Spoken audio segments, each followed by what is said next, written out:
And welcome back to another episode of the Nothing to Do podcast. I am your host, Jeremy, and I am very excited to invite a guest that I've been wanting on this show really since 4 years ago when I started the show, and I finally got him to come. I'm super excited. Everybody give it up for Gibran, also known as GibranPVD. Gibran, how you doing, bro? How you doing? Living good. That's good, man. That's good, man. I'm glad we finally got this. We're getting this in the books. Oh yeah. It's been a long time coming. Gibran is a legend around these parts of Providence. Depends on who you ask. It depends on who you ask. No, but for real, Gibran, and I feel like you've been everywhere and done it all. If somehow you end up out and you see Gibran behind the booth, you know you went to the right spot for that night. That's what's up. Um, he is he's best known these days as a fucking fantastic DJ out here in Prov and in the country in general. I know you be out there touring and doing shows Yeah. Yep. everywhere.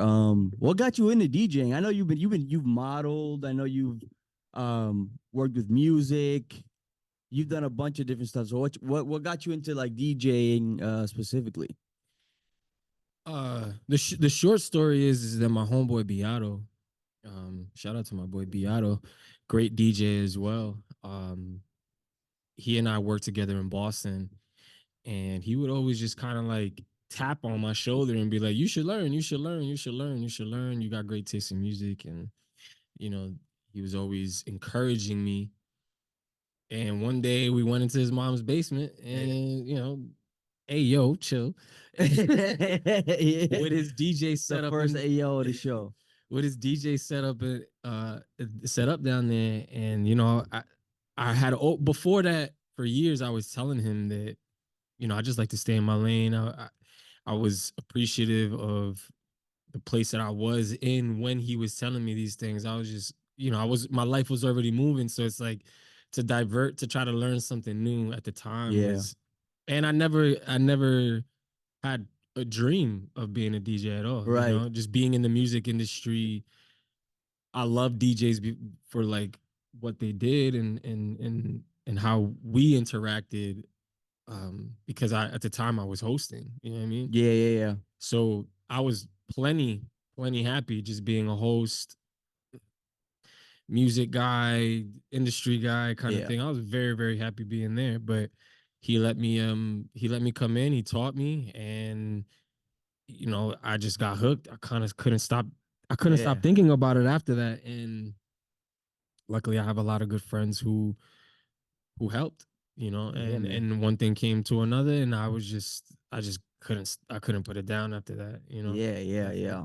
And that's dope. That's pretty inspiring too. Cause I had Ralph on here earlier last year. Yeah, I saw that episode. For those of you who remember Ralph and Jabron are actually boys. They're like besties from way back in the day. And I know them both. They're like dear family friends. My shout out my cousin Sasha Lee. Like you guys have been friends since middle school, high school. 100%. Yep. And you guys also always used to pull up to New Year's, Minerva's Still to this house, day. and all that. I tried to put Ralph on the spot as soon as he sat down. We started recording it. If he had a good story from a party at Minerva's, because I feel like everybody does. So I mean, if you want to share one, that's up to you. But if you don't, I totally understand. You But know, it's cool. I'm actually really hyped that you say that, because my fondest memories alongside your family. Secondly, the fact that your family considered me one of their own. absolutely. I think that your family parties are like, somebody should write a book out of it. You know what I mean? Facts. Between your house or whatever, like Yeah. somebody should write some stories, Oh yeah. of what's actually of Facts. what how much fun you guys have within one another. So that's just one. You know what I mean? Summertimes at your crib at the pool house, Yeah. this, Yeah. that, and the third. You know what I mean? And then anytime at Minerva's houses, It's you a know. time. It's a Uh, time. there, I won't say that there's like a specific time, because I just feel like, yo, that's for us. Yeah. Yeah. No facts. I Facts. will just point out that I had always, so Lewis Sasha Lee's brother knew me before we even knew that I went to school with his sister. Yeah, yeah, So Lewis, Lewis, um, he was kind of like the first guy that I knew that was like a DJ, just because he would yeah, always play all the music yeah, for all yeah. the And it's parties. to this day, he's still the DJ. He waits for everybody to eat the food at And then Thanksgiving. he just rolls Settle in. as soon as the first shot comes in, the old nigga ox comes off, his ox comes on, and it's lit. It's already Yeah. lit. So those are my most fondest memories, just seeing him sway the party. You know what I Yeah, mean? And like you guys have such a big, beautiful family, you know, like you guys are so tight. Everybody's a cousin. yeah, Everybody's a first cousin kind of yeah, thing. You know what I mean? You guys really, really are so tight. So those are some of my fondest memories, like with the twins, like just everything, you know, yeah, like yeah, yeah, all of you, even you, you know, seeing you so early, your sister, um, man, sending your sister off to college, you know, yeah, things like that. yeah, Like just seeing a lot of that stuff. You know, the things that your mom and your father have, you yeah, know, stuff like that. So for me, just being a Dominican was huge because here I am with an incredible Dominican family, a large Dominican family yeah. who is accepts me, but also is like people for the culture of Dominicans as well. Facts. Minerva 20, 30 plus years, Mhm. you know, in that office, helping people. Yeah, You know, I could speak about your father and how your father is like close with my family, yeah, you know, yeah, after the years, knowing who your father is to the community, yeah, to La Broa. Like, I mean, that those were my most prized possessions. My friendships with you guys was, man, it was just a blessing, you know? It was yeah. just a blessing. It's crazy. Yeah, it's crazy you say that. I'm still like, yeah. I mean, I grew up growing. I mean, you're bringing up my father. I always grew up at El Hijo de Soilo, and so like when I was up until about high school, when when you get in your angsty ages, like I always like saw him as a celebrity, and he was like a He celebrity is. in What are you in talking like about? in He in is. Providence. Yeah, and it's crazy. Yeah, I mean, we can go on about just like the influence that Dominican people The and impact, bro. and the The impact that impact, the impact, that we el have. impacto que tu familia ha hecho para la comunidad See, de los dominicanos aquí en Providence, desde La Broa hasta Massachusetts y and beyond, you know what I mean? yeah, bro.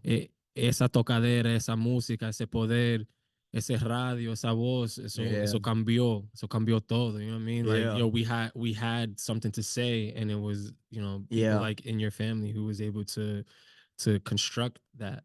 Facts, facts. And it was a proud moment. I think it was last year, the day after my birthday. I was like crazy hungover, but it was because the end of February is Dominican Independence Of Day. course. Um, and they honored the station at City Hall because I think it was like 30 years. Yeah. And yeah, like seeing my dad and my godfathers go up there and speak and accept that award, that was a crazy thing. Yeah. Yeah. Yeah, man. And and like transitional over time, like even my family, you know, my other side of the family is the Mendez family, Yeah, yeah. and you guys I have didn't know that. yeah. Oh shit. Yeah, so Pulpo, all of them. You know what I Yeah. mean? A lot of those guys who your father was partners and Yeah, friends yeah. and des, desde allá aquí, you know what I mean? Like, Yeah. Yeah. you know, I got a lot of second, third, but like even DJs like DJ Alizé, who's like Mhm. technically my second cousin, and just you know my grandmother who's connected to that. You know, your Yeah. father knows my grandmother. You know what I mean? Who Yeah, just yeah, turned yeah. 99. Shout out to my grandmother, Shout out, 99 big years shout out. old. February 1st, in the Okay. same month of Dominican Yeah, Independence. You know what I mean? For yeah, sure. man. Yeah, man. But it's crazy. I will say though that because of that influence, because of the people I know, because I know you and your influence and impact in the last like 5, 6, 7. How long you been DJing now? I just completed 5 years. 5 years. 5 years. I was always like nervous and hesitant about like using my connections and my network to have you on the show. One because I wanted to figure out that I knew that when I started this like this is something that I really enjoyed doing, regardless of what the outcome may be, like moving forward. But I also just felt I didn't feel like I wanted to like bum off people that I know just to get views and all this stuff, which is why it took me so long to ask you to come on. Um, because I've been wanting to have you on for mad long, and there's other people that I know that that have done some pretty dope things out here in Providence. But I'm like, nah, that shit's corny, man. Like, I'm not gonna start off and just ask all my really fucking popular, like, cool ass friends to come on my show and give me clout.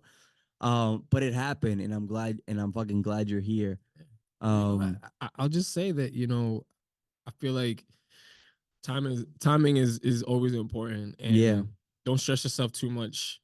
Hopefully, moving forward with any of those extra thoughts, I hmm just feel like, yo, do look at how incredible this is. You know what I'm saying? You yeah, you have a certain amount of seasons as well now. You have a yeah. certain amount of episodes, Pushing and 4 years yeah, man, in March. exactly. So I just feel like regardless of what you did feel, you could have felt something else. And Right. whatever those things could have been, it's a multiverse of thoughts. But I'm grateful to be here, man. Like we should do this. I feel like this is exactly what we should Yeah, do. hell We're yeah, so man. connected, bro. And why not? Why can't you reach out to me? Yeah. Yo, you are literally my family. I am So starting to get over that a little bit. yeah, That's why I asked, I had all at your own time. All at your yeah, own I time. asked. That's why I had Ralph on. I had Kat. I know you're good friends with Kat, the photographer. Of course, yeah, yeah. She Very was good on. friends. That was a great episode. And so yeah, I mean, I'm looking to get I'm looking to kind of break out of my own, like get out of my own way in terms of that thinking, and hopefully, like I'll have some more, dope people from Providence here, to have some good You will. conversations, some good, some good episodes, hopefully. And but yeah, man, I mean, like I don't even know where to start because, like I said, like I started when we started this episode, you've done a bunch of stuff, and I may or may not ask you, and you don't have to answer. I know you've been around a lot of people of influence, especially in your time in modeling and when you were dabbling in music. Like, what got you into I remember I used to see, because I used to shop on Plunder all the time. Shout out to I don't even know if does Karma Loop still a thing and all that. Karma Loop still does exist. It's Yeah. just not by the same people. It was bought out. Okay. It was bought out by another company, but the site and the company itself is still up and running. Yeah, yeah. Bet. And I remember I used to just always see you on those sites modeling and stuff. How, like, was that something like that was just approached to you and you just fell into, and or like was that something you're like, oh shit, like, given like, cause you fly as fuck. I'll tell you that right now. So like, and is that something that like, oh yo, I could be a model? Like, how'd you get into that? It started in high school. Okay, yeah, When I was in high school, my ninth grade, 2003, computers just happened. yeah, Google just happened. You know what I mean? yeah. Google happened in 2001. I'm in high school in 2003, and there's just all these new kind of technologies that's coming Yeah. in.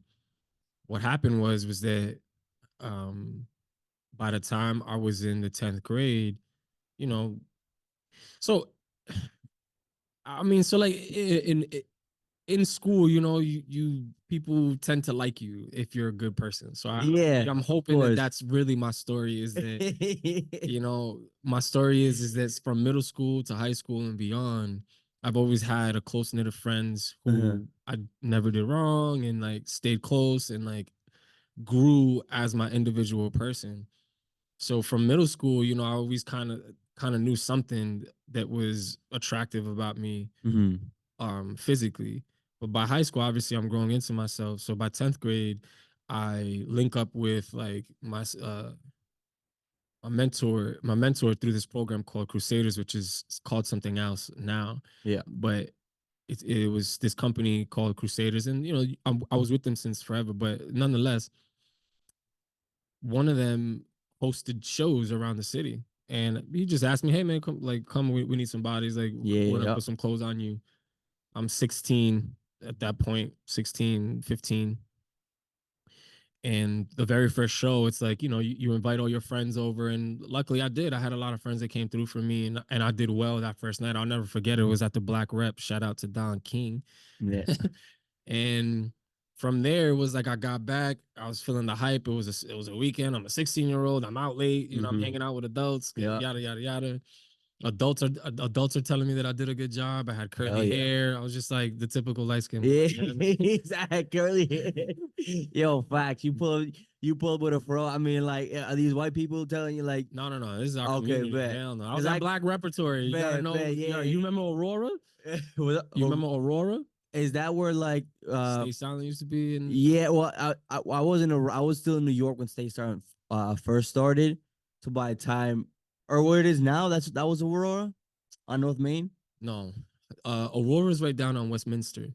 Oh, okay, It yeah, was yeah. it was also I've heard of it. I it definitely was heard of it. so before it became Aurora, it was called the Black Repertory. Black Repertory is as it says, it was a venue to push, grow, and proceed Black culture, and obviously that means Latino Yeah, culture. That means any great culture that isn't absolutely. European. Sorry, but Yeah. uh, No, we're not sorry. Actually. you said it. I'm gonna say it too. I don't care. But this was like the Mecca, this was Yeah, the Mecca for yeah, us. yeah. And there was people like Don King who really helped that. But those events would happen there. And um, I got back from school and then like, man, I'm just living off the high. I'm living off of the high of that weekend. I did one show. So I just locked in the computer, I just kind of looked in. Everybody's telling me you could be a model, you could be a model, you could be a model. So I just kind of went for it. I looked it up on the internet. Again, the internet was hella new. It was super Yeah, new. That Google just got here. yeah. AOL was all right, but you couldn't really be on the World Wide Back in Web the like that. Kazaa LimeWire days. Exactly. Yeah. Exactly. Nah, it's a lot earlier on. A lot earlier on. Okay, yeah. Like, yeah, yeah. So Googled it, and then it was just one step from there. It was like, all right, I'm gonna take this serious. Mm-hmm. And I did, and I just continued on from 11th grade to senior year. And when I graduated, I was doing enough during high school that I was like, wow, this is actually gonna pan out for me. You know what I Mm-hmm. mean? Well, I hoped, that was my dream. I was like, man, I could take this serious. Yeah. And I wasn't going to go to college. I kind of already knew that. I graduated high school by the skin of my teeth. Yeah. And it was like do or die. It was fight or flight. Yeah. And so after high school, that's when things really started. It's just like I was at it every week. Every week, man. Every week, anything. I would do anything. I would do anything. I would ask people. I Yeah. would just submit. I would go everywhere. And again, this is before social media, Mm-hmm. because even though by the time I graduated high school, Facebook was there, but Facebook was just for college kids.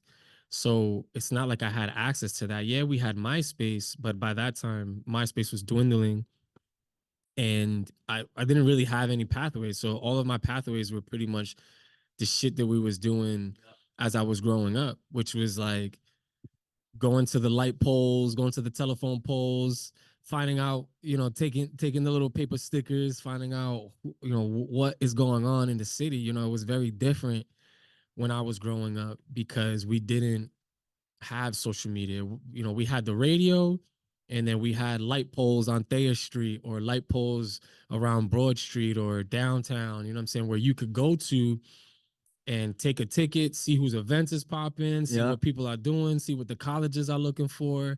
So it was very like roots. It was just like, what do I find? And one thing led to another when once Facebook became almost an open source and Mm-hmm. anybody could be on it, that's when things really changed. And I became the Facebook model kid, like, oh, you're the Yeah. model kid, you're the model kid, you're the model Yeah. kid. Because it just at that point I was doing whatever.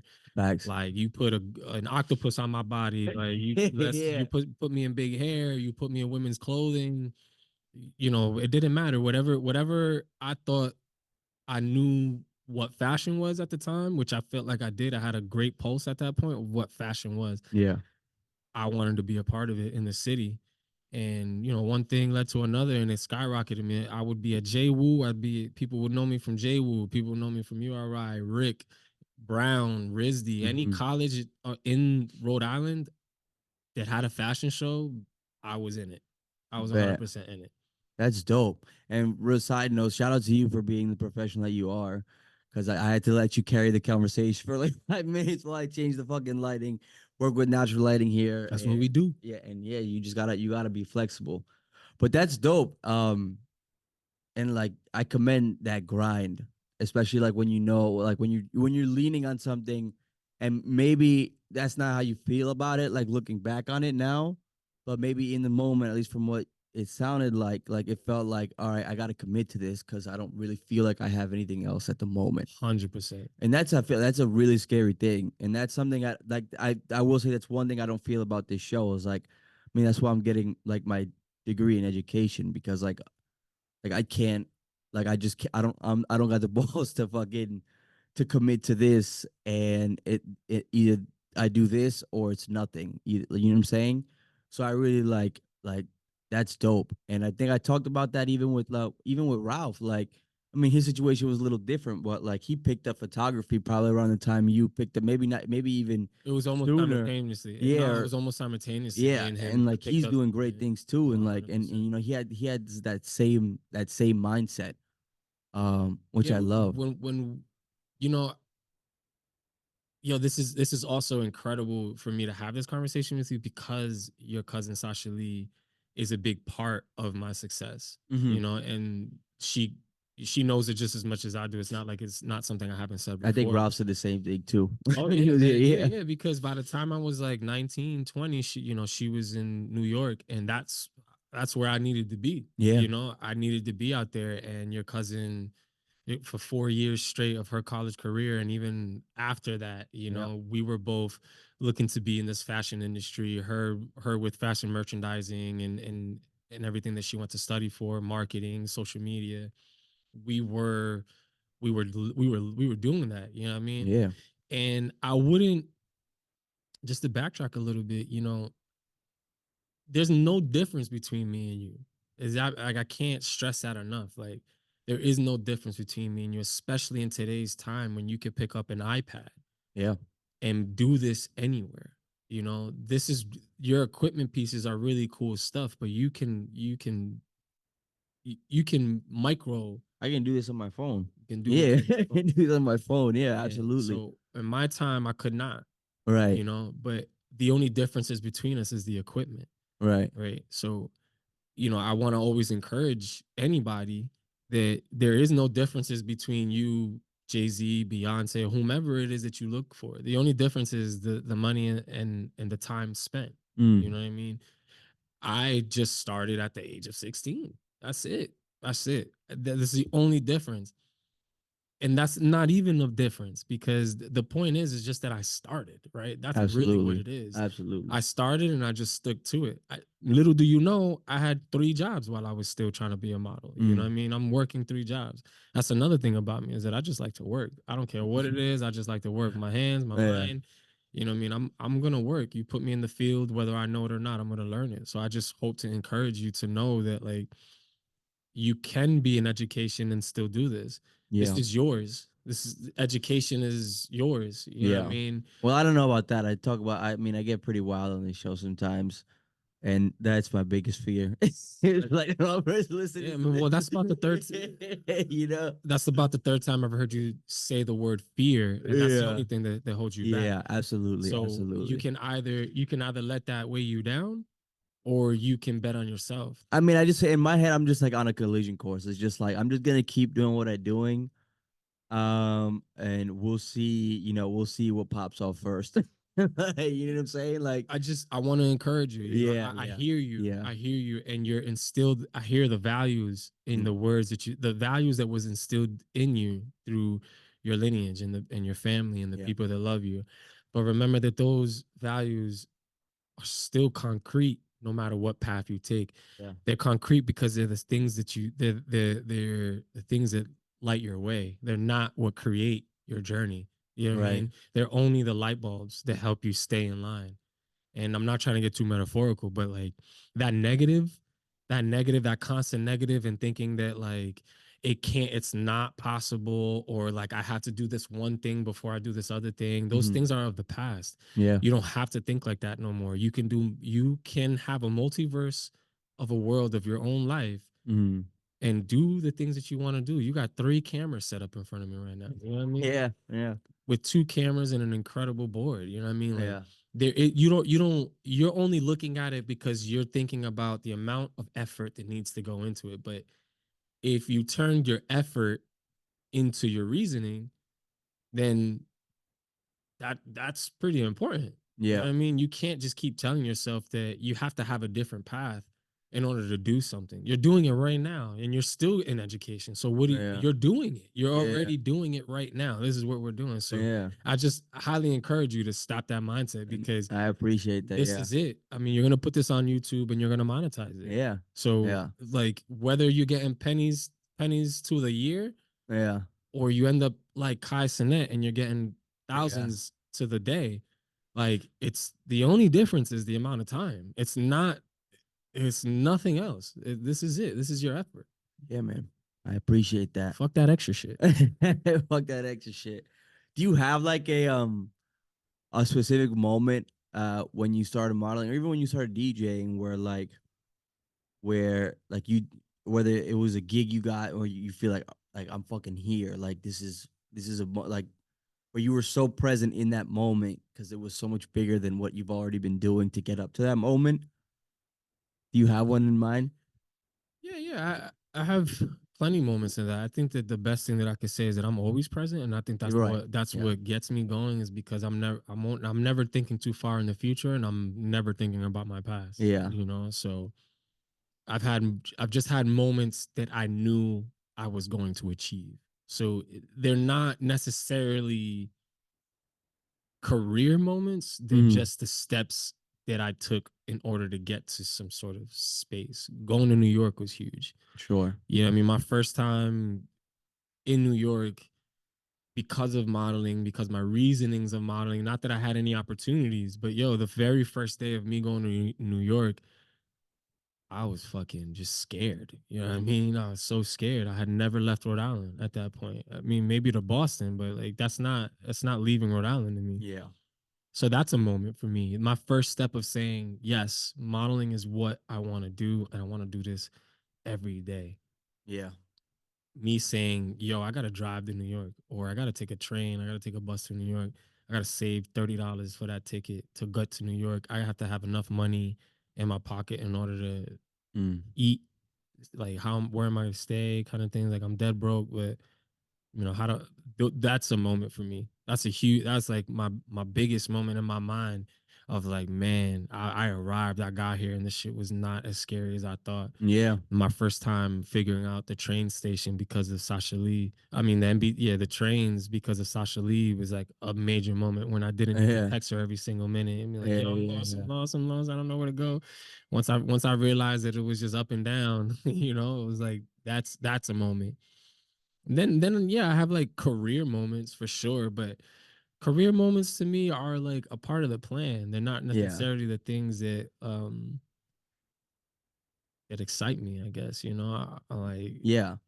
I'm always just more excited about the work that it takes Yeah. and not the I final mean, result. and that's like that's a great. I mean, like in a nutshell, it's a great mindset to have, especially because I feel like that goes back to the whole like, it's about the journey, not the destination, right? 100%. And I didn't know that then Yeah. because it wasn't for me. It wasn't like I'm going out to New York to try to go look at agencies. Of course, Mm. of course, I could do that in Rhode Island. I could do that in Boston. Of course, that's just what in my mind. That's what I'm supposed to do. But the Mm. things that I don't know how to do is that it's the journey to get there, finding the address, printing out the addresses, you know, keeping 15 pages from printing them out, you Yeah. know, I forgot what that website was called whenever you needed to find an address, you know what I mean? MapQuest. A fucking MapQuest. Yeah. I'm walking around with 15, 20 pages, you know what I'm Yeah. saying? Yeah. Sometimes 30, a whole book trying to Yeah. get to somewhere in New York. Yeah. With it telling me what train to take, what time is gonna. Those are the things that is like. This is daunting. This is gonna Yeah. fucking creep me out. Yeah. Like, what if I die? You know, Yeah. those are the things that really is like, man, that wasn't that scary. Yeah. Yeah. And getting to that building, getting to that agent Mm. is less scarier because it's Mm. like you can't. You think you're gonna defeat me because I'm in front of you? Like Yeah. Yeah. I had to walk 70 Yeah. minutes. You know, those are the Yeah. things that I'm really thinking about. Yeah. But yeah, absolutely. And yeah, it's crazy how it is always the little things that you look back on that was the scariest, and then like you do it and you realize that it It wasn't that wasn't. hard. It wasn't. and that there's no such thing as like a grown up or somebody that knows what they're doing, or like, you know what I'm saying?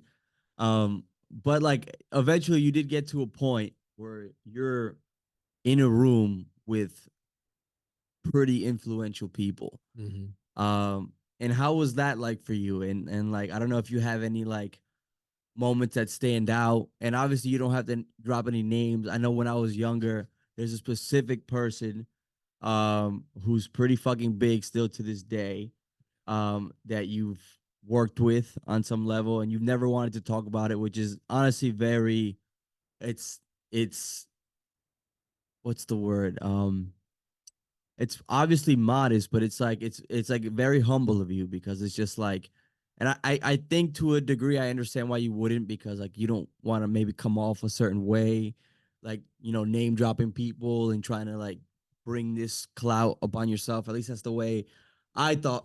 The reason why I thought you would never talk, you know, you never talked about this person or any stories Mm-hmm. about that, but just like, I don't know, in general, how was that like? Now you're in the room with these Mm-hmm. people that like at one point you, and probably still to this day you see them as idols and heroes and Yeah, stuff like yeah, that. yeah, 100%.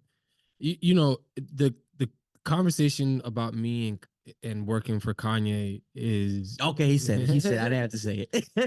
He didn't secret it. is really cool. You know what I mean? I Yeah, was 21 years old, yeah. you know, and a lot of the stuff was a little bit of that, you know what I mean? But if I could be honest with you, and I've said it then and I will continue to say it now, my biggest reason not to say it was just because I'm not gonna be riding nobody's coattail just because I'm working for them. You know what I mean? Right, Like right. Yeah, I'm a man at the end of the day. I'm not gonna be like hyped off of the fact that I'm working for a man. Like yeah, just yeah, wasn't just was not me at the time, you know? yeah. Like I was at that point, I was model Gibran. Like, the fuck do I care? You know? Yeah, Like yeah. I was hype off of me. And I just felt like that was a great moment for me to get to because it solidified the person I was looking to be Mm-hmm. eventually, and allowed me to know that I was capable even at an early age to work within that, you Mm-hmm. know, work with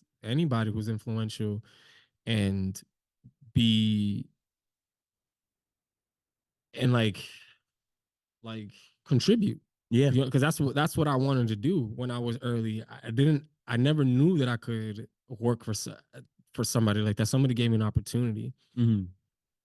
but that was never my goal. My goal wasn't to work for somebody. It just kind of happened. And honestly, before meeting Kanye, I was already next to Lupe Fiasco. Mm-hmm. So, and really, that's my biggest influence. You know, working for Kanye is just because it's a bigger name. Right. But at that point, I had already been rocking with Lupe Fiasco, who to me was my influence. He is my biggest influence. That artist is the person that I look up to still to this day, that I will Mm-hmm. spend as much money as I need to fucking fly out to a concert or Yeah. something that whatever thing that he's doing. I'm not really doing that for any other artist, you know what I'm saying? Yeah. And working for Kanye was fucking cool as hell. It was awesome. I got to experience some of the greatest things that I could have ever experienced. I Yeah. got to work alongside Virgil, Don C, Joe Perez, Kanye, Jay-Z, and all of these amazing people at the age of 22, 23, 24. But I was still I was still simultaneously doing my own thing. So even though I was You like, were still Gibran to your yeah, core. Yeah. 100%, because I didn't want that to overshadow what I was doing. If people at the time only talked about the fact that I worked for Kanye, then they're gonna forget the fact that I'm contributing Yeah. as an individual. That Right. means modeling. By 21, I was at Karmaloop. Yeah. By 21, I was on billboards. By 22, I'm this and I'm that. I'm in my city. I'm modeling big shows in Boston, here. I'm in magazines.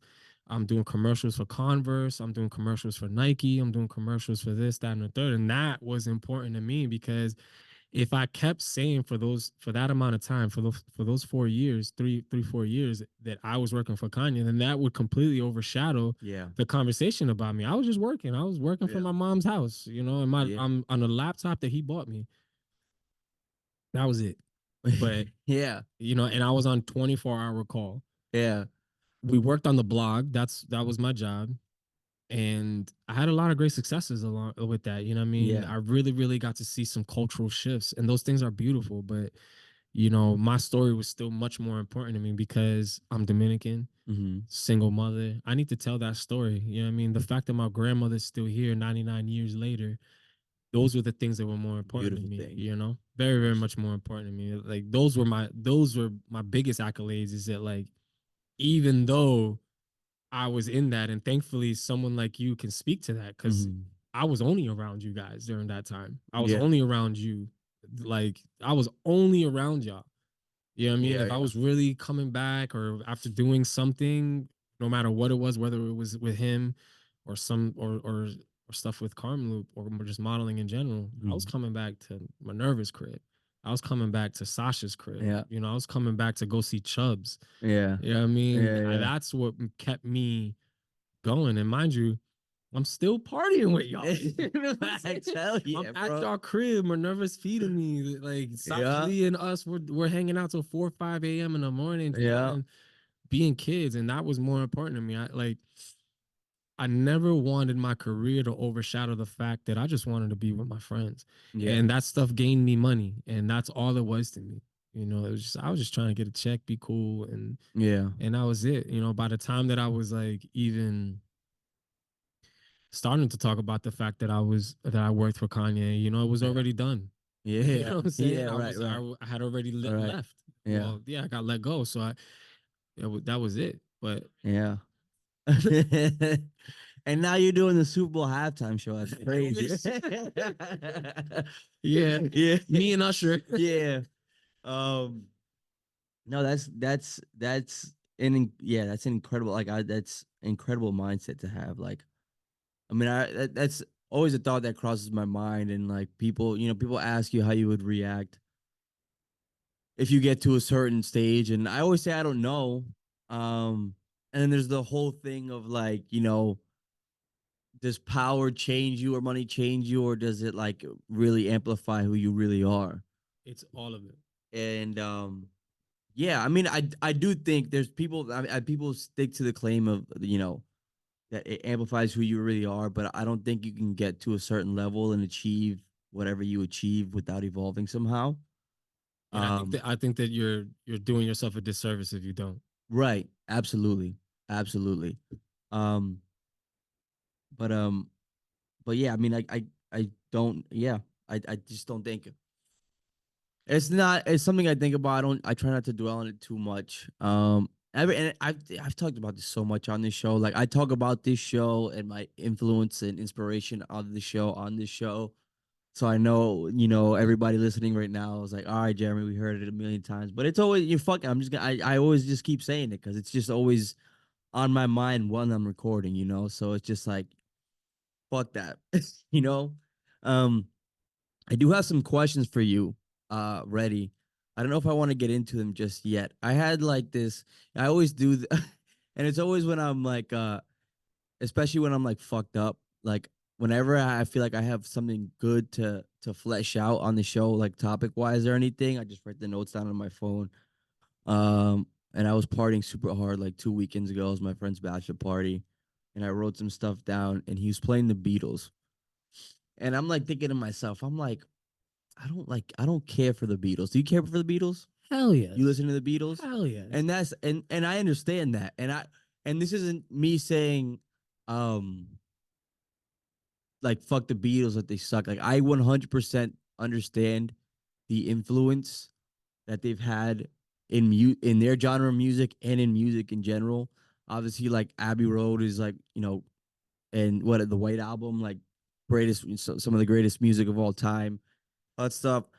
But I just feel like it. I maybe it's because I didn't grow up with it, listening to it. That it just doesn't really resonate with me on that level. Like, I'd rather listen to, like, Radiohead, or like Tame Impala, or like the Chili Peppers and stuff like that.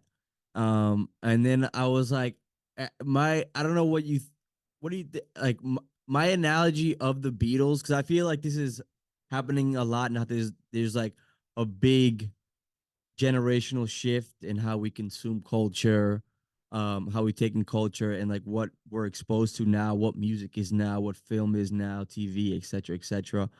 I feel like Nas is like, in that way I just said, is like the Beatles for like hip hop and like black people and like black culture. Where like Nas is a legend and he made the arguably, and I think for anybody who listens to like hip hop on any sort of like anything other than the surface level, like understands the how good Illmatic is and just his body of work in general and him as a storyteller and lyricist. But I feel like now, and he's still like, and he had like this renaissance of a career where, he like, he won a Grammy in like 2020 or 2021. He put out like six classic albums in like KD 123 and then Magic 123. But I feel like people don't care for his type of music anymore. And at least with this generation, and like at best, like he gets his nod as a legend, but like I feel like people don't care for him that much anymore. And I just feel like I just thought that Nas is like the Beatles for like rap. Um, I don't know, but what I want to kind of talk about this with you, just because you have such a great taste in music and your life is music. Um, so yeah, I mean, like, I honestly, I didn't think you'd be a beat. I mean, I not that I didn't think you wouldn't listen to the Beatles, or didn't care for the Beatles, or would care for the Beatles, but I didn't think that you would have the reaction you did when I asked you if you the Beatles. I don't know. So what's the question? Like, I don't know. What are your thoughts on that? I guess. okay, I just okay. I'll compile all the things that you say in And my am I head. missing something?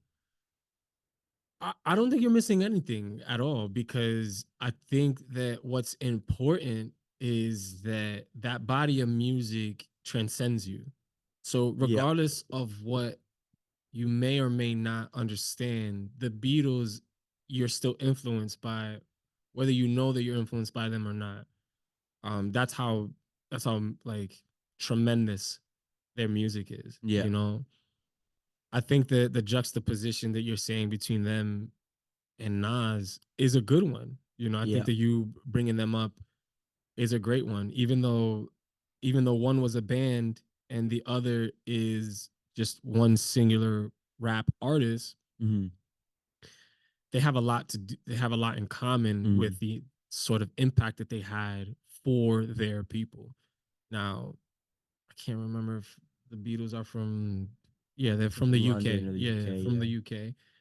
Now, you know, you mash them up next to the Jackson 5 and you're like, "Oh, shit." Yeah. You mash them up against other black influential, impactful, iconic artists from their time, then you understand why. Mm-hmm. I think that for you to try to measure the Beatles against Nas is like counterproductive, because Mm-hmm. they don't have anything else to do with one another in many ways, mainly because 70s against the 90s. You know what I mean? Like Yeah.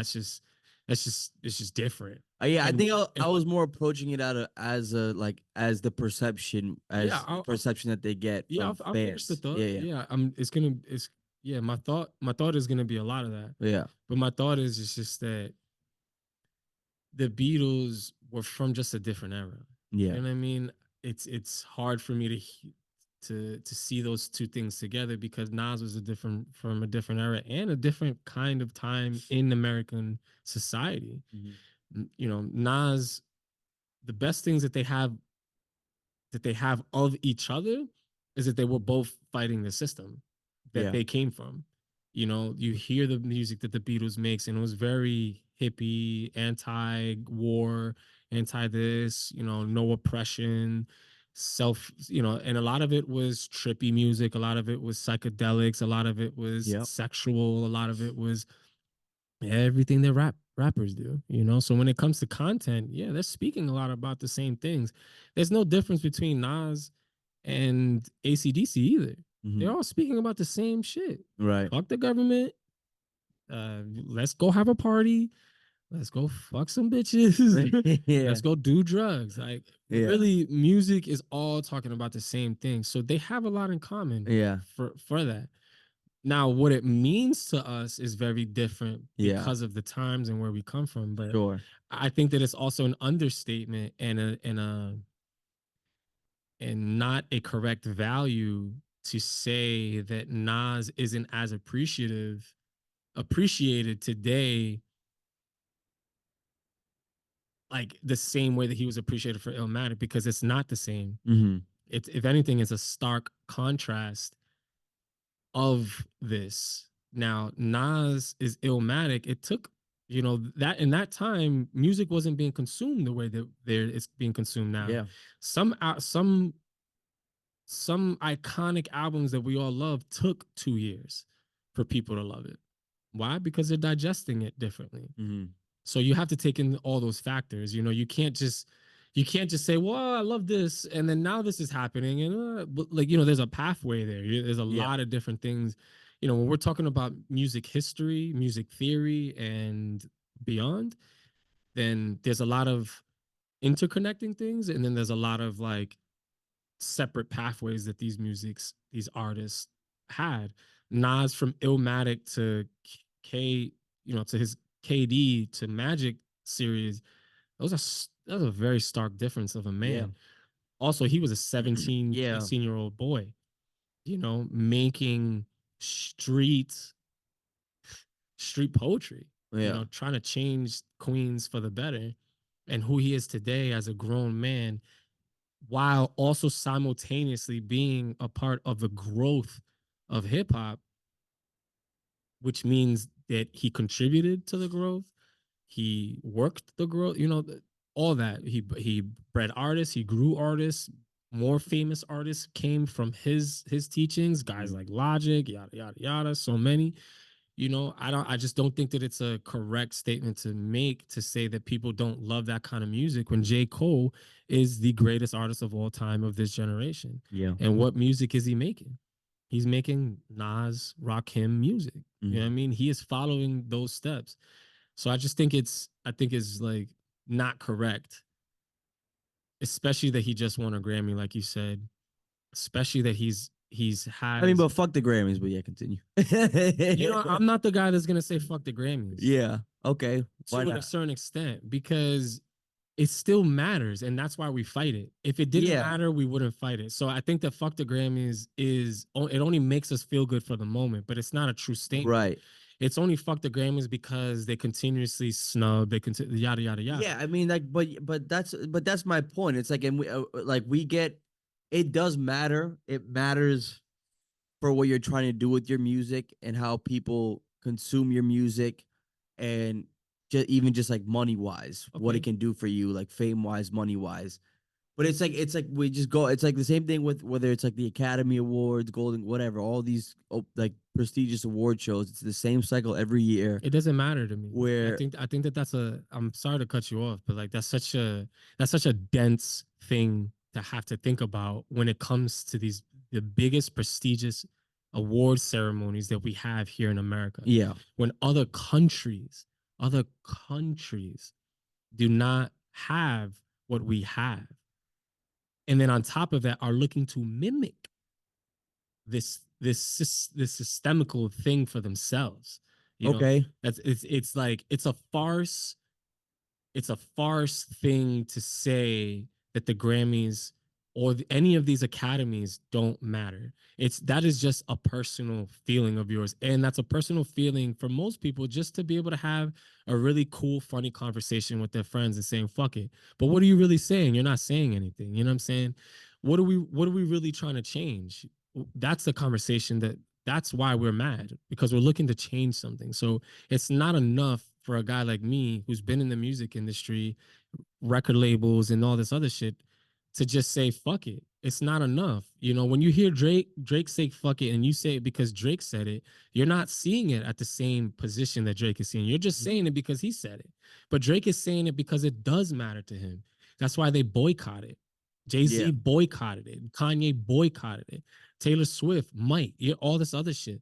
Like it matters. Sure. It matters. It matters to our culture. And like the BET Awards is our direct argument to that. And then on Right. top of that, BET also has its own problems within its own community that it's Yeah. looking to congratulate and give Yeah. awards to. You know what I'm saying? It's not enough. It's not enough. That's not if you continue, yo, if Rafix was here, he'd more than likely disagree with me. And I know that. Yeah. But it's not enough to me to just say fuck it and then not have anything of value to say or why you're saying it's fuck it. Yeah. People only say fuck those academies because it's the cool thing to say, because we've been snubbed for so long. But that's as far as somebody's conversation goes with it. Oh, Kendrick Lamar should have won. Well, yeah, yeah. Well, Yeah. that's why we boycotted it. But Yeah. it's not enough to say fuck it. Drake said it best. You already won. If you have millions of people who are listening to your music every single day through all of these other platforms, you won. It is true. But do not fucking get it twisted. These Academy Award situations are very fucking important. And if we continue as black and brown folk to not completely continue to dismantle these things, because like you said in the beginning, the other side is benefiting the every single time Yeah. that we say fuck it. And every single time we don't make great fucking music, they make shitty music and they win the awards and then they get to be on the Super Bowl. That's a fucking problem. Yeah. That's why it's important that Jay-Z took over the Super Bowl, because it's important. The Super Bowl is important. Yeah. The Academy of Usher winning awards than doing the Super Bowl is important. These things are interconnecting into one another. But Better it, record labels, better record deals, better yeah. money, better everything, better positions for black and brown folks Sure. around the world to get those accolades. Bad Bunny getting those accolades matters. It matters to Puerto Rico. Look at what the fuck he's able to do. He's able to perform on top of a gas station in the pueblo that he Yeah. came from Yeah. for all of his people. What does that mean?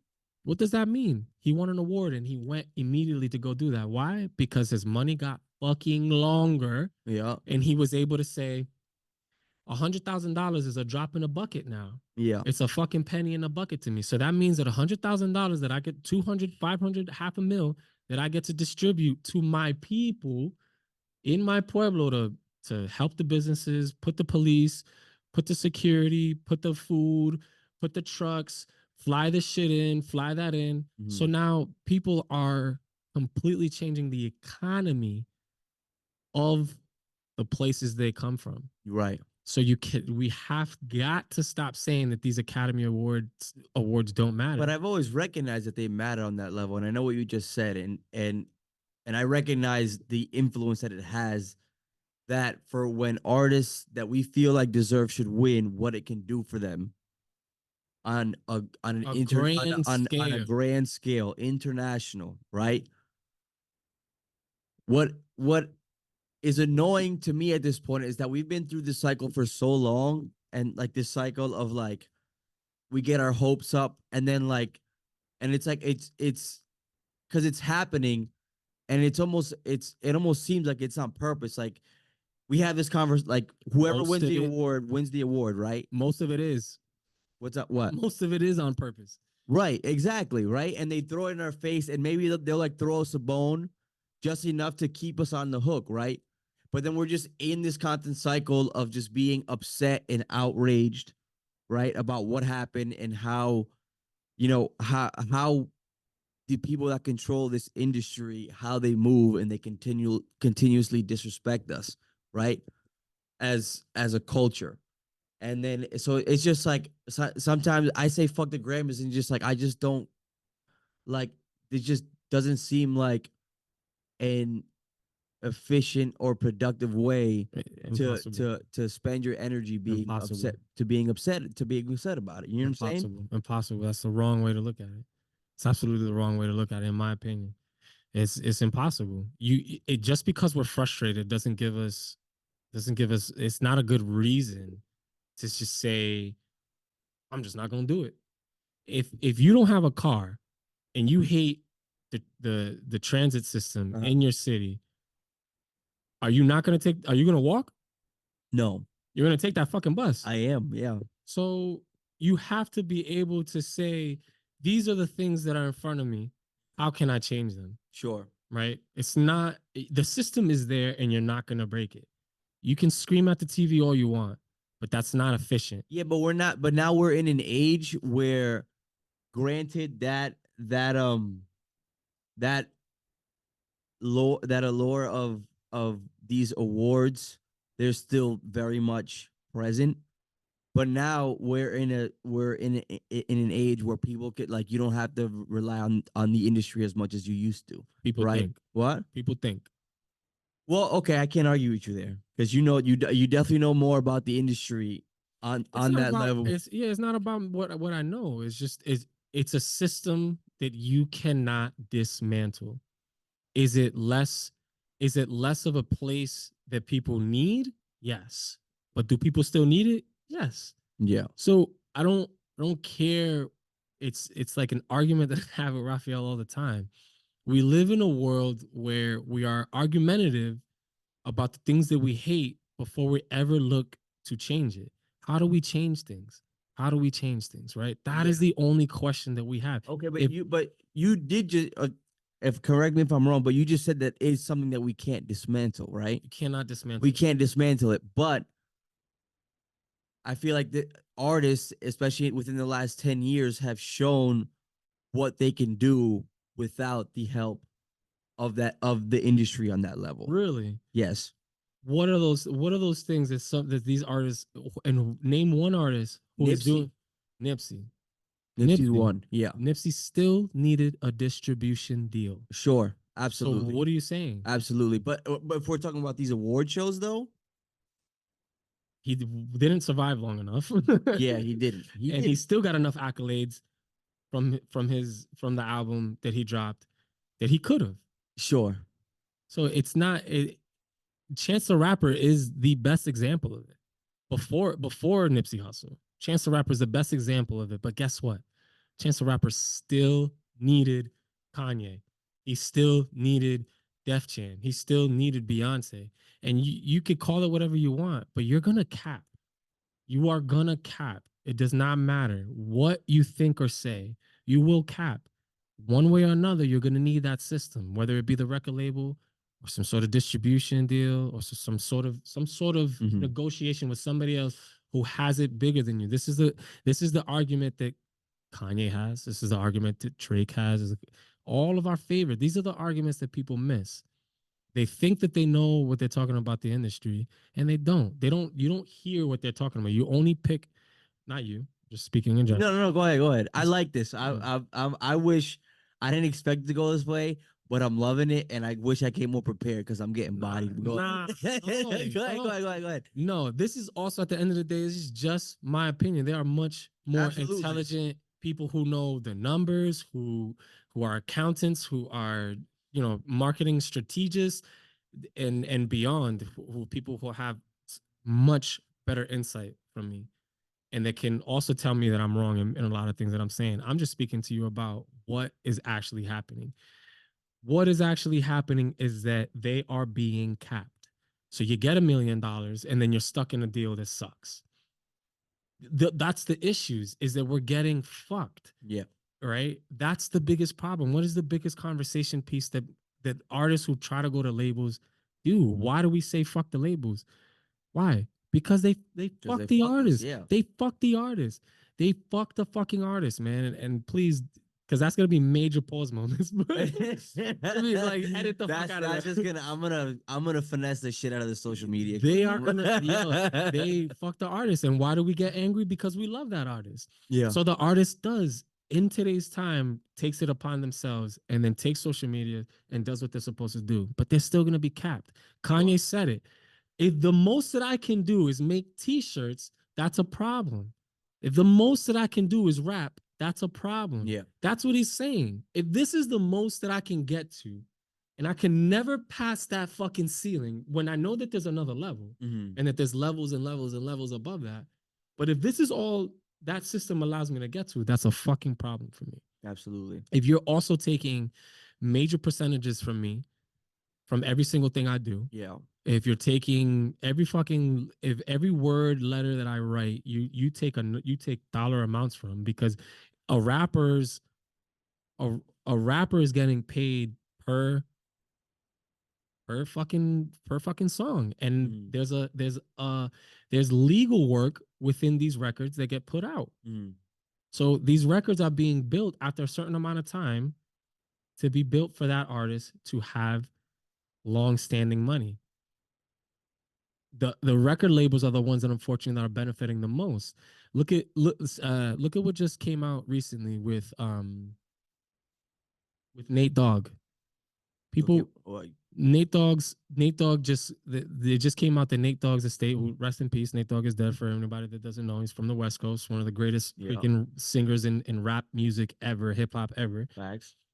His estate is only worth 2 point something million, right? Mm-hmm. His estate.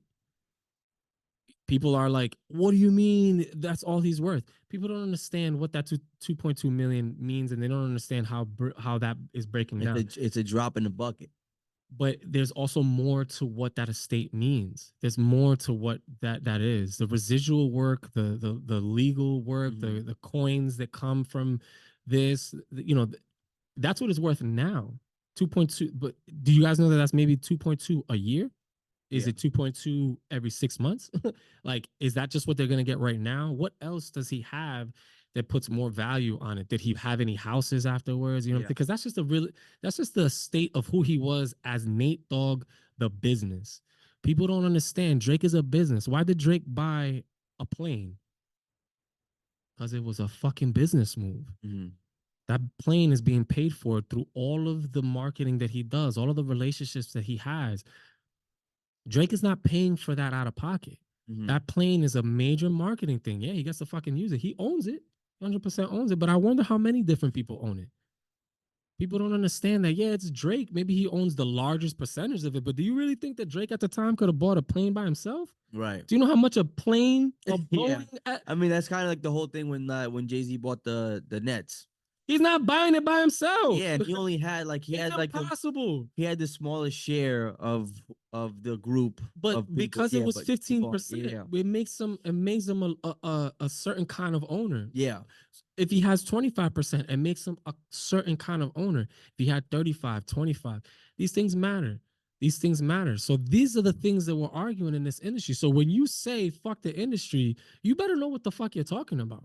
Mm-hmm. Like, there's at least the more major people, there's a lot of regular people that's just gonna say the fucking industry, and that's just cool. And Yeah. that's okay. That's just culture. Fuck the system. Hell yeah, fuck the system. NWA said it, I'ma say it. Fuck the system. Yeah. Fuck all of that. But we got to really break this shit down. What is it that they're actually fighting? They're Yeah. fighting for the amount of percentages that people get. Producers are fighting for the amount of percentages that they get. So, if you're gonna fight for your artists, know why they're arguing. No, you gotta know that. Yeah, absolutely. And I guess now this question could be, I don't know, it could be completely unrelated. I feel like it's adjacent though. Like, how do you feel about like because we're in the second day of Black History Month. Mhm. There's Hispanic Heritage Month. That was in October. There's Asian Month in March. There's LGBTQ Month in June. How do you feel about that being a thing, and especially what it's become in the last few years? And do you? I don't know if you. I'm saying it. It's real. It's adjacent in my head because I It say is. fuck all that shit too. Okay. I don't know if you feel the same way. I don't. Okay. Oh. So I definitely because I just think it's just Why? because it's just the most performative thing ever. Okay. It's very performative. It's for like these white people that are in charge, um, to boost sales, to make a fucking MLK latte at Starbucks, or sell pride flags at Dunkin' Donuts. And you think that is bad?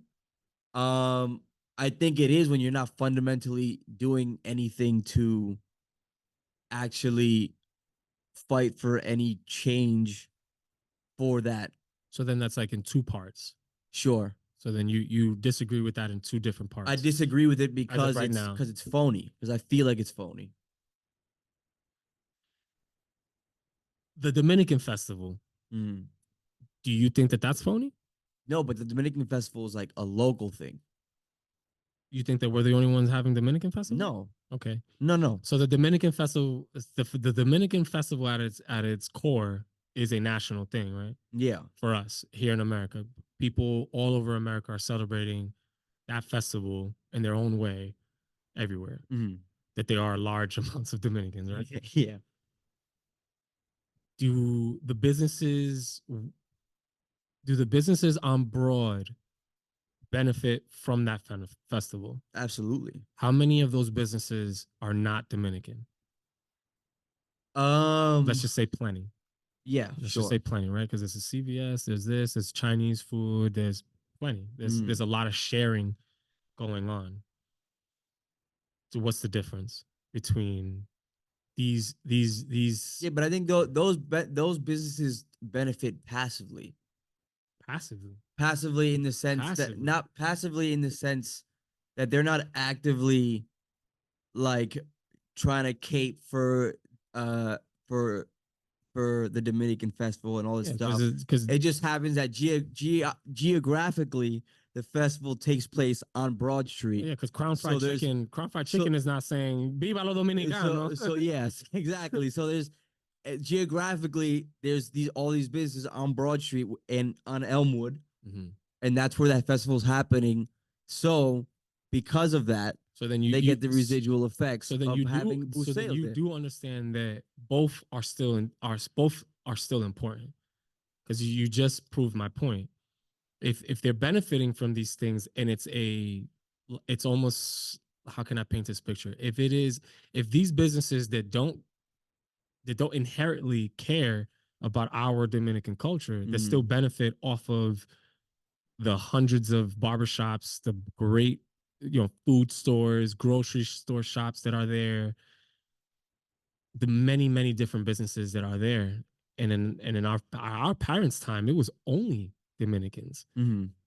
So you don't believe you just proved my point that these things matter because if these cultures if our one culture can grow large enough that our money is recycling inside of itself and then it gets to a certain point Mm-hmm. that money is so sustainable and it's so good that businesses on Broad Street got so good that they went and moved into bigger buildings across the way, across the water. They went into other affluent neighborhoods. They went into urban neighborhoods. We've had people were able to buy houses, other You're talking businesses. about Dominican restaurants, Dominican business owners. And Dominicans a la broa, Yeah. period. The Dominican dollar in Rhode Island became so strong within itself and so powerful that it went so large that it ended up coming to North Providence, Cranston, Riverside. So so, so you do understand that that is important. So Sure, yeah. when those businesses were able to grow, maintain, or even fail, it allowed Crown Fried Chicken to come in. It was owned by Indians, or I think, or Arabic people. Excuse me, or The Habibis, yeah, go ahead. I would hate to say that because I've been corrected. I've been corrected before that like Arabic is the language I speak. And, Yeah, yada yeah. yada. I always want to be correct, but we have Chinese people on Broad Street now. Yeah. We have white people on Broad Street right now. Do you fault those people for coming to Broad Street and saying, "Shit, I got this building here for pretty cheap"? And damn, look at all these cool people, and they come in and they like my product. Sure, but how wait, so how does that relate to the initial point I'm making? Because the point Because of you're saying that these things help people financially that don't necessarily care about. yeah, but it's not even not don't necessarily care, but it's they're still not like they're still practicing behavior. And I will say, because we are in a discussion in a debate about this. In a debate, you need evidence, and we know here that on the Nothing to Do podcast, I rarely bring facts unless it's something that I really care That's about. the next upgrade then. It's the next upgrade. But but that being said, I am general. Like I'm in the ballpark. All right, I'm not just fucking spitballing here. it's like they're still practicing behavior that is anti-black, that is anti our 100%. culture. And 100%. that's my point Yeah. specifically, where I 100%. don't think that applies to this localized Absolutely, it applies. Absolutely, it example. applies because it's an ecosystem, and you can think that we all understand how economics work, but economics is a system. It is a circle, Mhm. right? And the only thing that we're tracing is where that dollar goes, not to who. We're tracing in some senses to who that dollar goes to and Mhm. why, right? That's what your economics. That's what this specific economic conversation that we're talking about Yeah. is. It's like where does that dollar come from, and where does it go after it got there? Yeah. You cannot in a lot of instances control where that dollar goes and how and who benefits from that dollar, right? There's other things like, how much is that dollar worth within that community? That's another part of economics. How much is that? How much of that dollar is still there with the person that has that dollar? Mhm. Right? That's important. The businesses as well. How much of that dollar does that business actually own Yeah. of itself with inflation and things like that? So you have these cultural things that we create Yeah. to be able to build that dollar stronger, right? So the Dominican festival is built on the premise to make that Dominican dollar stronger, to be worth more, right? So when you go to DR and you say, "Damn, el peso cuesta, damn, it's 55, damn, it's 35." That's what we're doing here. Mhm. So the dollar is worth sometimes less and sometimes it's worth more, right? And that's due to just whatever's going on in the world. How much of other things the DR as a country Mhm. or as a country bring in from other places that brought value to their peso. So those festivals, regardless of the cultural angst, the cultural frustration of saying, "Fuck, I don't want that dollar." Yeah, I was just having this conversation with a friend last night. Somebody was like, "Oh, I buy butt off of this dude," and I was like, "I don't buy butt off of white people. Yeah. I'm not gonna do it. I'm not buying butt off of white people. It's not gonna happen. I'm not doing that. I don't care. But guess what? Wherever that white person grew up, he benefited from the black culture that was around him, the Latino culture that was around him, the Asian culture that was around him. He benefited from that, regardless of it, regardless of what he thinks, of what he cares, of how much he hates black people, how much he loves it. It doesn't matter. Because he grew up there, he benefited from it. Or even if he grew up somewhere else and came in and was like, "This shit is great," and he just culture vultured it. Yeah. The fact is that these things are going to happen because they're too large. They're too large. The Dominican festival is too large. It's too big. It's too massive. So when you get something that you can no longer localize, because the Dominican festival is no longer a local Broad Street thing. It spans the entire city Yeah. of Providence. It goes into downtown. It goes into other places. It's a this. It's a that. I mean, it's a weekend thing. Dominican festival happened one day when I was a kid. Now it's Thursday to Sunday. Yep. You know Yep. what I'm saying? Yeah. And how many people are looking to perform on that? How many businesses are looking to be on their official flyer? These things are the things that we can control. Mhm. But it's uncontrollable to who says, "Damn, this is nice. I'm gonna come to that next year," even if they're racist. Mhm. It's gonna happen. I think that the more important part is no matter what, you better take that dollar. Take that fucking dollar from whoever thinks like that. It's more important to me for you to take that dollar away from them in the name of our culture, LGBTQ plus, uh, Guatemalan festival, Black History Month. It's more important to me to shove it in their faces that you are spending this dollar in the name of Martin Luther King, Yeah. even if you're a racist. Sure. It's more important to me because it goes to show that that person was a lot more powerful, was more powerful than your thought. Yeah. So just know that is what we are fighting for. The Dominican festival, Sure. the Poder Once Dias, your father. That's what they dreamed of. It is a blanket. It was never meant to be. I agree with that last point you just made. It I will was say never that. meant to be individual. I will say They that. were making blankets. They were making blankets. Your father, those people, our people, they were making. There was never individual. It was meant to be a blanket. It was meant to cover the entirety of people because in the name of saying that Dominican people are great. Same thing with Haitian people are saying. You cannot fault us. You can be as racist as you fucking want, and guess what? I'm gonna still come knock on your door and pray for you Mm. because that's what they want to do. Yes, it's Yeah. frustrating. Yes, it's bad. Yes, it's crazy. Yes, people are benefiting in the worst ways from us. I hate the fact that white people get to sell weed. I fucking hate it. I hate it. But at my core, and yo, mind you, I just started smoking 5 years ago. Yeah. I hate it. My brother sold weed and he got locked up for dumb shit. Yeah. Selling weed. My friends got locked up for too much time for selling nicks and dimes. Yeah.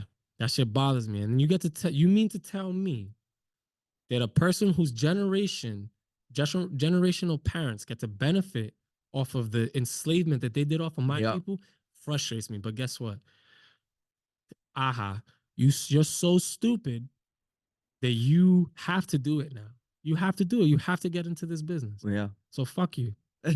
I love it. I love it. That's it. You But can. and honestly, I want to save on time because we both probably we have places to be, and we could go. I feel like we can keep going This is a because great we compliment. could. Well, this is a fucking great convo because that could have led me, and maybe we could touch on it if you want. But I do want to get to these questions as well. Please, please. Um, because we talked about it beginning of the show. It is Dominican Independence Day. Yes, sir. Um, and I don't know how much you know about the history of how that originated in DR and why we chose February 27th instead of the two other days that probably would have been better for us culturally um to have our Independence Day, but we chose February 27th, and it's because February 27th wasn't the day the Spanish left the island or we drove them away. It was the day that we separated from Haiti. Absolutely. Um, Which and is us which as is controversial on it's its a own. very controversial topic, and I've touched on it before. The one of like 3 or 4 times where I actually did my homework on this show, Gibran. I'm not a complete dumbass, but um, and yeah, and then I talked about how I think there was a time, I think it was like 15 or 20 years after the independence that we celebrate where the Spanish came back because the dictators that were in charge let them back in for money and whatever. And then it was literally like the whole island, Puerto Rico, Cuba, even some countries in South America helped us like drive away the Spanish for good. Trujillo. Trujillo, well then Trujillo came, and that's a whole other fucking can of worms. Um, but yeah, so and I mean I think it's topical because it's around the corner, so I'll be sure to just keep that in the forefront. That February 27th is actually a very controversial day, if you think about it critically, Yeah. as a Dominican. Yeah. But you Person. know, at the end of the day, it's like important to us just because it is our day. It's fine. You Yeah, know, it's our yeah, Independence Day. It's what we absolutely, call it. absolutely. I'm not the one to be a curmudgeon about it and just be That's a great word. salty about it. Yeah, yeah, yeah. It's one of the many words I learned growing up at a white school, with their private school my whole life. Yeah, But good education. but that's for another day. And if you want to have a critical conversation about it, that's sort of where I stand, Bet. sort of on the gist of it. So to end the show, And you had questions for me too, man. yeah, I got questions for you. All right, And they don't. I mean, you can be as deep or as not deep as you want to be. I think these are great questions. This is actually from a game that I played with my girl, and it's a really good icebreaker game if you're dating somebody. And like you're getting to know, maybe you're on like the fourth or fifth date, you're trying to figure out who it is. You play this game, and it can make or break, a relationship potentially. Um, let's see which one I want to go with. Oh, this game is called. I'll shut it out. It's called We're Not Really Strangers. Have you heard of it? That Mm-mm. card game. Um, so there's like 3 tiers, and like the first tier is just like more surface level questions. Uh, the second they're called, it's like perception, it's a connection, perception, and then like getting deeper. Dope. I don't think I picked any level 3 Dope. questions from Let's here, get but to it. I was like, these would be great for the show, and so here we are. um okay, what do you think is the hardest part of what you do for a living? That is a great question. I think about this a lot, and I believe that the hardest part I have is seeing people who understand my background and the things that I Hmm. do currently, and then like watch me achieve, seeing looking people in their eyes and just like seeing them think that we're different. That's like the hardest thing I deal with. And you're talking about, I'm sorry, you're talking about like people that you grew up with and stuff, or like, or It's in just life. people in Yeah, general? yeah. Okay, But all right, sometimes it's okay, even harder because it's like right. people I grew up and I've had those moments plenty of times. And that's probably what kept me so close to you guys. Like when I was younger, close to Raphael, close to your cousin, close to all you guys, because I didn't have to deal with that. Yeah. That's like the biggest thing that weighs me down a metric ton because I'm I love people, man, and I hate seeing people's body work go into this state of like I'm not good enough, but Mm. you inspire me, or like yeah, yeah, that's hard. That's Yeah, the hardest thing because like it's like I told you in the beginning, I don't believe I'm different from anybody. sure. And I understand that I sought out to achieve something, and I understand that I sought out to have some sort of recognition. I definitely worked as a kid. By the time I was 18, I wanted to be in rooms where people knew my name before I even had to introduce myself. That is a fact about me. I always wanted that, but damn, I could have never foreseen the emptiness in a lot of people's eyes. Yeah. And that's hard for me. That's very hard for I me. think a lot of that, that's a great answer too. I think a lot of that, it's internal. It's like a self-reflection thing from, I'm saying, from like the people that you get that vibe from. I think, and I was kind of talking about something that's similar to this, how, a lot of the times I am blessed enough to still be like incredibly close with my best friends from high school. Same. Which, as the older I get, the more people tell me how rare that is. Yo, you have no idea. You have no idea. And I that comes from, like, and we talked about this earlier, about like the fact that if you don't seek to change or evolve, then that's a problem.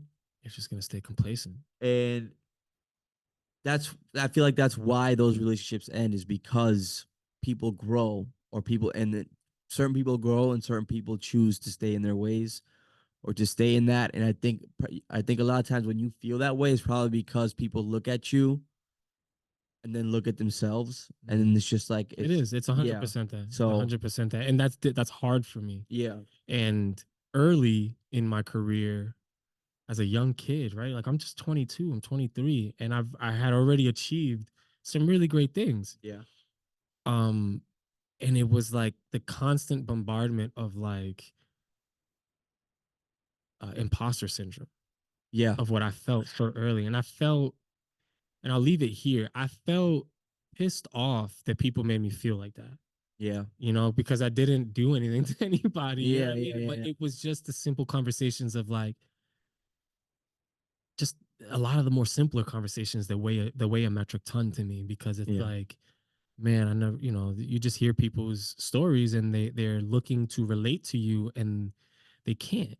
I can't. There's most people most people don't think that they can have just a regular conversation with me, and it's just like, Yeah. you absolutely can. You don't have to just talk to me about music. You don't have to Right. talk to me just about this shit. Like, I'm also living my life. I have nieces. I got a grandmother. I Yeah. got I got a mother. I have a life that I've lived. I have friends who I love. I have stories. I have things that I've experienced that can be a different kind of conversation. But some people are, yeah, they'll weigh you down, man. Yeah, man. Okay, next question. What are you still trying to prove to yourself? Ooh,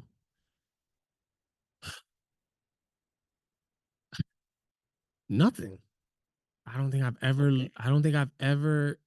attempted to, like, I think the last time I felt like I needed to prove myself something, I was 24 years old. And that was like right before I went on tour. And it was my first major tour. And I felt the biggest imposter syndrome to date at that point. Uh-huh. And that was the last time I had something to prove myself because I was not going to go on that tour. You know, I had it in myself. I was like, that is not what it was a multi-million dollar tour. Yeah.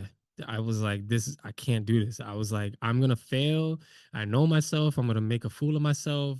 I'm gonna ruin something. Something like I had the worst anxiety. I felt like things were gonna blow up because of me. I'm not even kidding you. Mhm. Like before even saying yes. Luckily, I had good friends who encouraged me. Shout out to Jackie. Shout out to Tommy Vo and everybody in the Karmaloop office that pushed me. Shout out to Max, who was the owner of the tour, who saw something in me and was just like, nope.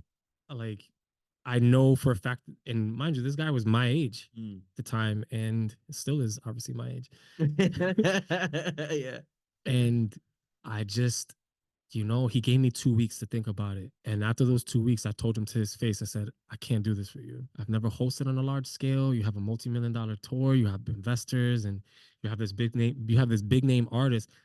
I was only hosting Carmel TV, and that's why he saw me and saw something in me. Carmel TV was fun Yeah. because it was a closed door and it was only people I knew. I never, at that point I was doing shows, I was hosting, but it was, tens of people, hundreds of people. Like I'm thinking like, this is great.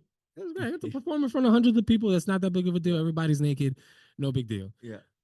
But as soon as it was like thousands of people, I was like, you're out of your mind. So I told him no. And then he did not take no for an answer. Mm. And it wasn't until the day before the tour where he's like, yo, there's a spot, there's a bed for you. Like, I hope to see you in the morning. And I just saw my mother's eyes. And my brother had a kid. She was 4 years old at the time. Like I'm looking at my niece, Gillette, and I'm like, man, I gotta prove this to myself because it was about me at that point. I was like, man, if this is what I'm looking to do with my life, then this is something I should take and I should prove it to myself that I can. And that was the last time I ever looked to prove to myself. And I felt like I haven't needed to prove anything else to myself ever again. I have I have traveled 44, 43 different states, thousands of cities. You know what I mean? Like I've done it, bro. I don't have anything else to prove. Hell yeah. I'm just very content, very happy, and everything just feels like it's just on a conveyor belt. I'm just whatever I want to do, I'm gonna do it. Hell yeah. I Yeah. love it. Love it. When you're asked how are you, how often do you answer truthfully? Every time, 10 out of 10. I'm great. I love my life. Sometimes I feel again I feel like I shouldn't because so many people don't. But Mm. that's a quick answer. I love my life. I Love it. like my life a Hell yeah. lot. I love my life. Have great friends. I feel like I'm a great friend. Yeah. My life is good. Great. Love it. Is there a feeling you miss? I'm still feeling a lot of the feelings I love, Yeah. 100%. Okay. And there's nothing that I've let go that I miss. But there's plenty enough that I have loved in my past that I still get to love today, and that's great. Yeah, I don't miss much. If you could get to know someone in your life on a deeper level, who would it be and why? My mother. Why? Because every single time I try to ask her, my mom just dubs me. Yeah. Like I've tried to have. It took my mom until I was like 25 to even tell me why her and my father broke up. Mm. So that's too much time. You Yeah. know what I mean? It's too much time. And it took me having this remarkable moment for her to see my life as a model. Mm. Long story short, I got to do this national, international campaign with my mother through New Balance, billboards all over the world. It lasted a year. my mom got the first full experience of me being a model from head to toe. And that means 6 a.m. call time, 2 hours of makeup, 30 different 30 different outfits. It was more like 10 different outfits, Yeah. but it was very extensive. And then also it was top tier. My mom got her makeup done by Lady Gaga's makeup artist at that point. Oh, hell Her yeah. the hairstylist was from some other person, some other celebrity. So my mom was able to have this full experience with me where she just didn't understand what my life was and what I was really doing at the time. I mean, I told my mom I worked for Kanye West and she was like, okay, like the fuck do I care? Yeah, Like yeah, yeah. is that gonna pay my bills? Like, Kanye West, yeah, like money. get me importa de eso. Like, Yeah, what the yeah. fuck do I care? So, but it's always been like a very like mother son relationship, and Mm, it's been tough to be my mother's friend because my mother just has this like shrewd way of thinking that she can't be friends with me. It's yeah. like, what the fuck? Yeah, yeah, yeah. So that was a Okay. dope moment, but I definitely hope to like know my mother more as Sure. her as like not my mother, like who she is with friendship wise with her sisters Yeah. and beyond. Awesome. Last but not least, Gibran, describe your perfect day. Being with my nieces and nephew, straight up. And what are That's you it. guys doing? Riding bikes, bullshitting, talking shit, Okay. them making fun of me, Uh-huh. whatever, yo. Taking them to school, chilling with them. Hell yeah, that's my perfect day. I just like being with them, man. I like being with my brother's kids, yo. So that's definitely my perfect day. Love it. Awesome. Well, listen, Gibran, it's been a fucking pleasure having you. Thank you again for We're pulling gonna have up. to do part two because we barely got through my We do. career, yo. I'm gonna come back with some with some ammo next time. But no, yeah, definitely want to do this again. Thank you for fucking coming. I think this was the first time I actually got into like debate, disagreeing with something about something with someone on the show, and I loved it. And my only regret is that I wish I kind of prepared, not prepared for, because I mean, how much can you actually prepare for a fucking debate? Because I don't have guests to debate them. Um, but yeah, I mean, I loved it. Do you have any shout outs for anyone? Anything? Thank you. Honestly, thank you to you. Thank you for being persistent, man. I know that at one point I just couldn't make it No, anymore. it's fine, and I get it, man. But I never took it personally. yeah, Anything. yeah, It and I is what didn't it think you is. Yeah, would, yeah, but just a shout out you because this is very important to me. This is very important to me to be able to speak with you like this yeah. because of the connection that we have, and all Absolutely. that stuff. Like this is the stuff that matters the most to me to be able to have these kind of great conversations, these things that like dive into who we are. I don't get to speak about you even though you're always in the back of my head. You know what I mean? I don't get Yeah, to speak about your father. I don't get to speak about Sasha Lee as often as I would like to. I've never been able to tell anybody that I used to just sit there and stare at Lewis while he was DJing and then going to dance and like just seeing how cool he was and like seeing the twins come in and yeah, be great people, like even Natalie now, my relationship with Natalie is like yeah. huge, you know what I'm saying? I'm just grateful that you guys even consider me cousins, cousin family members and all that stuff. So this is Absolutely. that part of this is that part of the life where man, this is what matters the most to me because your family is really important to me, and it's important to me and Raphael. It's important to our friendships and all the men and women that we all have friends with. You know what I mean? Like shit, man. Just this is great. I'm just hype. It definitely.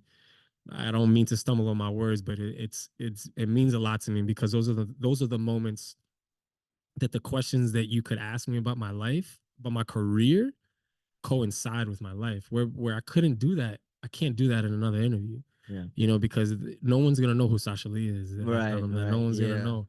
So even though I'd say like, hey, I had two friends who let me stay in their couch for 4 years and never charged me a dollar for rent and yeah, fed me and taught me how to live in New York and all this other stuff. I can say those things, but man, it's more impactful for me to tell you because you could put a face, you could put a time, yeah, and even though you were young, but you were old enough. You know what I mean? You were yeah. old enough to know who I was. You were old enough to recognize me whenever I came over the house or whenever we was at the family parties, and yo, those times, like yo, the Santana family is like a direct influence in my career because I was able to escape. You know what I mean? I was Hell able to yeah. escape, come back, and be with what I considered was family for sure. Hell yeah. And shout out to Lewis. He was the first guest I had on the show back when I first Yeah, started it. So, and he was the first fucking fan too. I had, first one of like two or three people that would like every time I would see him, he would mention something about the episode before. And I'm like, oh, word, he heard it. That's fucking dope. yeah, Like, thank yeah. you. We're all paying attention, man, for sure. Yeah. Thank you. So yeah, until next time, you dirtbags. Holla.